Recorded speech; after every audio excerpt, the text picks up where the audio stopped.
Hola, buen día. El día de hoy vamos a ver la continuación del tema de las operaciones unitarias. Nosotros podemos decir que en las operaciones unitarias rigen ciertos procesos fundamentales de transporte. De acuerdo a esos procesos fundamentales, podemos estudiar sus características y es más sencillo el aprendizaje. Los procesos fundamentales de transporte se dividen en tres: momento lineal, transferencia de calor y transferencia de masa. ¿De qué depende cada uno de ellos? Muy bien, la transferencia de momento lineal depende del movimiento que realicen los materiales, de que vayan de un lugar a otro lugar durante el proceso. Un ejemplo de esta transferencia de momento lineal sería el flujo de fluidos, que si se acuerdan en el video anterior mencionábamos, por ejemplo, si vamos a transportar leche, si vamos a transportar un líquido, un gas, lo que sea necesario, la sedimentación y el mezclado. Yo sé que de sedimentación y mezclado no hablamos mucho, pero en lo subsecuente lo vamos a seguir haciendo. Después tenemos la transferencia de calor. Aquí nosotros nos interesa cómo se mueve el calor de un lado al otro, es decir, cómo va siendo durante todo el proceso y al final qué sucede con él. En este tipo en la transferencia de calor, obviamente, ¿dónde vamos a poner o en qué operaciones unitarias recae? Obviamente que es en el secado, evaporación, entre otras. Y por último tenemos la transferencia de masa. En este caso, necesitamos estudiar cómo se transfiere la masa de una fase a otra fase diferente. Estas fases pueden ser gaseosas, sólidas, líquidas. Eso va a depender del proceso en específico que estemos trabajando. Dentro del proceso de transferencia de masa se incluyen las operaciones unitarias de destilación, absorción, extracción líquido-líquido, separación de membranas, absorción y lixiviación. Todas esas sí las vimos con anterioridad. Entonces nosotros vamos a clasificarlas y las vamos a poner, digamos, las vamos a poner dentro de estos tres procesos fundamentales y entonces nosotros así las vamos a estudiar de una manera un poco más práctica. Vamos a empezar con la transferencia de momento lineal. Para esto necesitamos conocer ciertas leyes básicas que van a regir este tipo de procesos. El primero que tenemos que ver, obviamente, que es la, la ley de los gases ideales. Para entender la ley de los gases ideales necesitamos saber qué es un gas ideal. Un gas ideal es un gas hipotético, es la simplificación de gases reales para estudiarlos de manera más sencilla. Dentro de las características de un gas ideal se encuentran que está formado por partículas puntuales sin efecto electromagnético. ¿Esto qué quiere decir? Que no va a tener un efecto electromagnético que vaya a cambiar las condiciones de este gas. No existe colapso entre las moléculas ni cambios en su naturaleza física, es decir, no va a sufrir un cambio de fase. Ya saben cuáles pueden ser sus fases: sólido, líquido, gas, etc. Sus moléculas ocupan siempre el mismo volumen a las mismas condiciones de presión y temperatura. ¿Esto qué quiere decir? Que si nosotros tenemos las mismas condiciones de presión y temperatura, su volumen no va a variar y eso nos va a dar una visión más del comportamiento de lo que queremos observar. Poseen siempre un mismo número de moléculas, ¿vale? Todo esto es un gas ideal. ¿Y nosotros para qué estudiamos un gas ideal? Como es un gas hipotético, nosotros a partir de él vamos a comparar lo que está sucediendo en la vida real y entonces vamos a poder hacer los cálculos mucho más sencillos. Mucho más sencillos.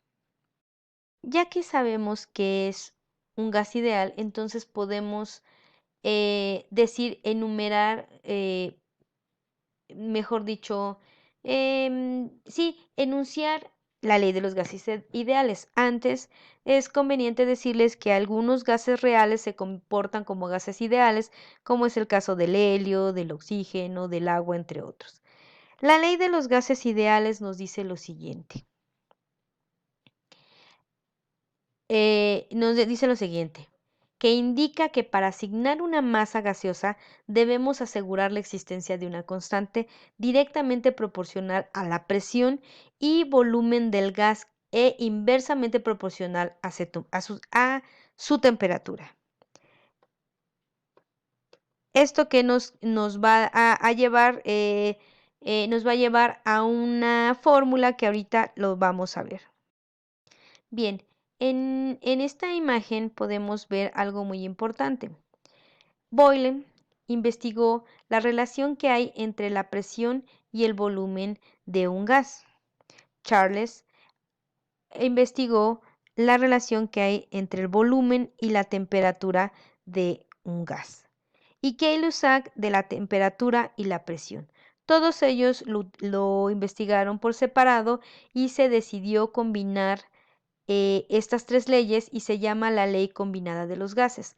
A partir de esta ley, obviamente se creó la ley de los gases ideales porque no solamente necesitamos saber a qué presión, a qué volumen y a qué temperatura está, porque de acuerdo a la relación entre ellos vamos a poder estudiar los gases, pero hay algo muy importante. También se necesita saber la naturaleza del gas según la composición, pues obviamente también va a ser su comportamiento. Entonces se incluye también el número de moles. Entonces, al crear la ley de los gases ideales, aquí tenemos dicha relación en la que incluye que la presión por el volumen va a ser igual al número de moles por una constante, que ahorita vamos a ver, y por su temperatura. Gracias a esto vamos a poder conocer estas variables, obviamente, su presión, su volumen, su número de moles y su temperatura. Aquí va, ¿en qué necesitamos que estén las unidades? Principalmente necesitamos que la presión esté dada en atmósferas, el volumen esté dado en litros, el número de moles esté en moles y la temperatura del gas esté en grados Kelvin o la temperatura absoluta y la R, que es una constante, debe de tener ciertas características. Ahorita las vamos a ver más adelante. En la siguiente diapositiva, perdón. Muy bien. La constante ya es algo que pues estuvieron estudiando y ya es algo que los investigadores y los matemáticos, sobre todo los físicos, hicieron y estos investigadores, estos científicos, y ya es una constante.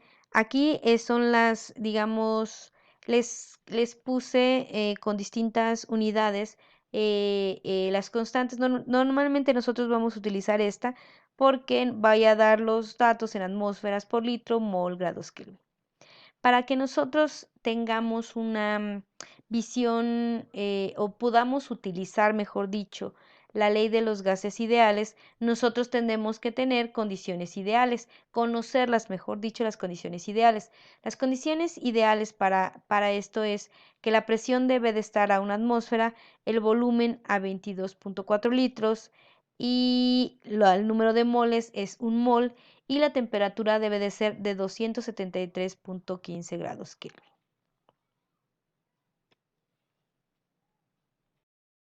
Hagamos nuestro primer ejercicio.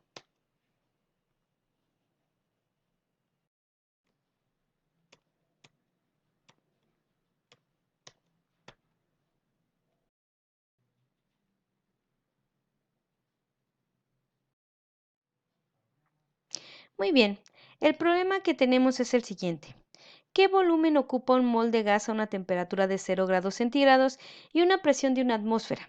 La temperatura absoluta corresponde a 0 grados, es decir, a 273 grados Kelvin. ¿Qué es lo que vamos a hacer? Tratar de comprobar si nuestra fórmula es la correcta.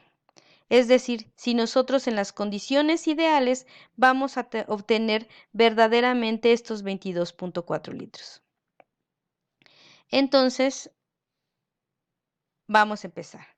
Nosotros tenemos esta fórmula y lo que nosotros nos están pidiendo es el volumen. Lo único que tenemos que hacer es despejar. Es muy simple, la presión la vamos a pasar dividiendo y ya tenemos nuestra fórmula. Después, lo único que tenemos que hacer es sustituir. Tenemos un mol que nos están diciendo.